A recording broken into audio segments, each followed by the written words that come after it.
There's a deluge of clickbait videos about the recent changes to next hit delay in D2R, and while it is absolutely an important change, and a great one, especially for the multiplayer scene, the reality is there are a lot of guides that are clickbaiting hard on it. When the reality is, most of the benefits of this are in the form of speeding up multiplayer experiences in Diablo, not solo experiences like a lot of these videos are focusing on. That said, I suppose you want this explained as to why it's not as impactful as so many of your favorite creators keep claiming it is. And to explain that, I have to start out covering the basics, similar information about how next delay works both before and after the change so everyone's caught up, but we'll try and keep it fairly simple. Prior to patch 2.7, as well as in Lord of Destruction to this day, next hit delay functions as a damage mitigation effect. When hit by a next hit delay skill, a timer would start, during which the target could not be affected by any damage source that also had a next hit delay on it.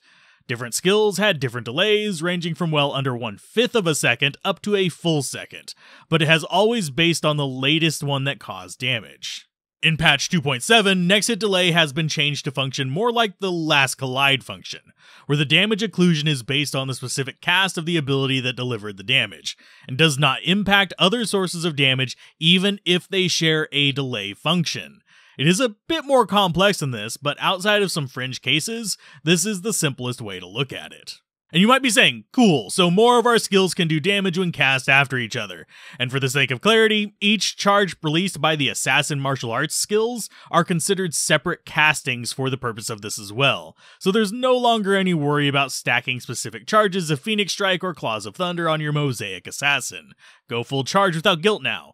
You should still be one-shotting things. Woo.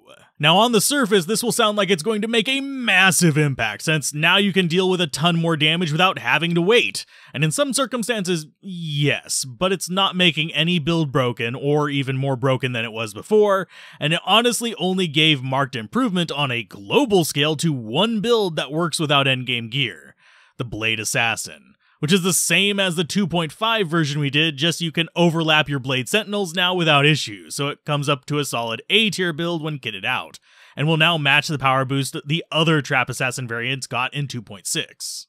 Where it will shine, however, is in multiplayer, since in all the skill spamming and damage, you would have people triggering next hit delay and blocking out other people's attacks.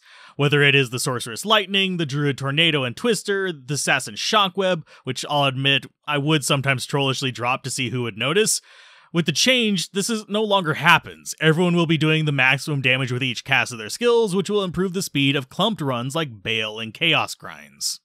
It will not, however, change stuff like Teeth being unable to shotgun a target, since that's the same cast and same damage.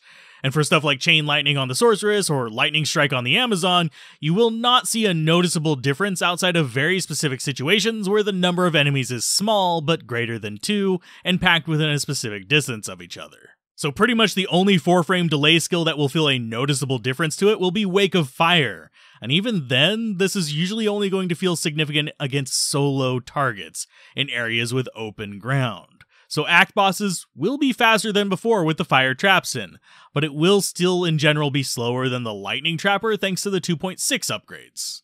If we go into the longer delays like Scatter on Fissure and Volcano, these are actually patterned attacks, where the scattered hits will follow the same pattern if you cast them at the same location from the same location. So if you or your mercenary is tanking the target, the hits from these will already be more than the required 5 frames apart due to casting delays and, how long it actually takes to cast the skills. And if you're moving, then your area of effect target will be moving as well. Now, you could run Volcano and Fissure on the same target, but you're not going to notice a drastic change due to how scattered the attacks are outside of Volcano's initial eruption effect, which, while we having a 10-frame delay, will never be noticed in regards to the next hit delay now. Which brings us to the big discussion skills, the full second delay skills, namely Shockweb, Blade Sentinel, Twister, and Tornado. Each gets a potentially powerful bonus thanks to this change, but with the exception of Blade Sentinel, there's a reason why none of them are as big of an improvement as quick napkin math would claim. For example, Tornado can now deal damage as fast as you can cast it, though due to pathing, you're actually not hitting the target with the Tornado itself usually. Same was true before, but rather you're hitting it with the area of effect of Tornado that never really explained itself in the tooltip. But basically, there's an area of effect that ticks every 15 frames and has always been unaffected by next hit delay. So unless you're a god at getting the RNG tornado to hit on every cast, on a moving target, or at least while tanking, you're not going to see a significant bump to this, with Telestomp Tornado being the biggest damage improvement you'll see for the build. Twister, on the other hand, gets a little bit more of a bump, since unlike Tornado, it actually does not have an area of effect that ignores hit delay. So every cast is more damage, and since it's multiple tornadoes, you'll have a much better chance of hitting and stunning your targets with every hit. Though, due to kind of mediocre damage, this improvement is only so large. But some players may find it nice with max cast druids, especially since now you can apply the stun much more frequently, giving you better crowd control, even if it does not make you kill faster as a wind druid unless you were doing a Twister only challenge before or something like that. For the assassin skills, Shockweb does see an improvement with crowd control, though it does also have a cast delay, so you'll only have so many of them out at once, and really the only situation where it will really be noticeable for improved speed will be situations like Bale Waves, where you have multiple groups of enemies walking in the same zone, and in general this just leaves it supplementing your other traps as it did before, just slightly more effectively now, and without trolling your allies if you're playing in a multiplayer game. All that said, Blade Sentinel is the big winner here, basically resulting in it finally reaching its target journey of outstripping Blade Fury for a lot of uses, at least outside of specific boss strategies, which will still favor Blade Shield and Fury stacking. It was already on this path with the changes from 2.4 onward. This is just more in the same direction, and I'm glad to see it finally getting the recognition it should have had for the past 3 patches.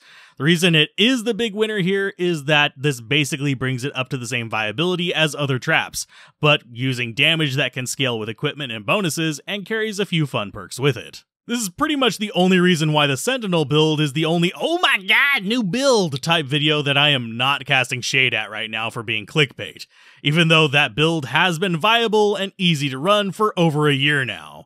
This is just an improvement to the already solid and reliable build people keep ignoring, while most of the real-world changes to next hit delay are just improving and smoothing the multiplayer experience. All this said, I'm hoping after the hullabaloo about Diablo 4 fades a bit, we will get to see 2.8 return with actual impactful improvements to the classes that ignite passion for new builds, or even improving underserved builds and builds that got glossed over in the Sunder patch. Since it would be nice to see Necro Mages and Bone Skills get some love for PvM, non-mosaic martial artists get some fun perks, and a bit more of a shine and polish on the Boazon and Druid options, even if just in the form of some skill tweaks and rune words, since this is the kind of thing that sparks interest in ladders and makes theory crafting actually fun.